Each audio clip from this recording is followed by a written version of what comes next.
Bismillahirrahmanirrahim. Assalamu alaikum wa rahmatullahi wa barakatuh. Narrated Abu Sa'id al-Khudri, may Allah be pleased with him.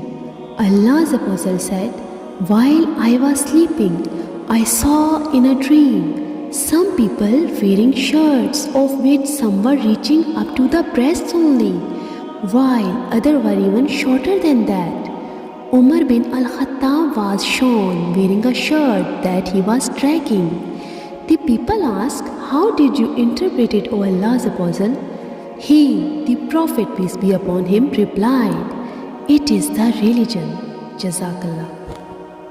Subscribe to our channel to stay connected. If you like our videos, then like and share them. And don't forget to press the bell icon to get notifications of our new videos. Thank you.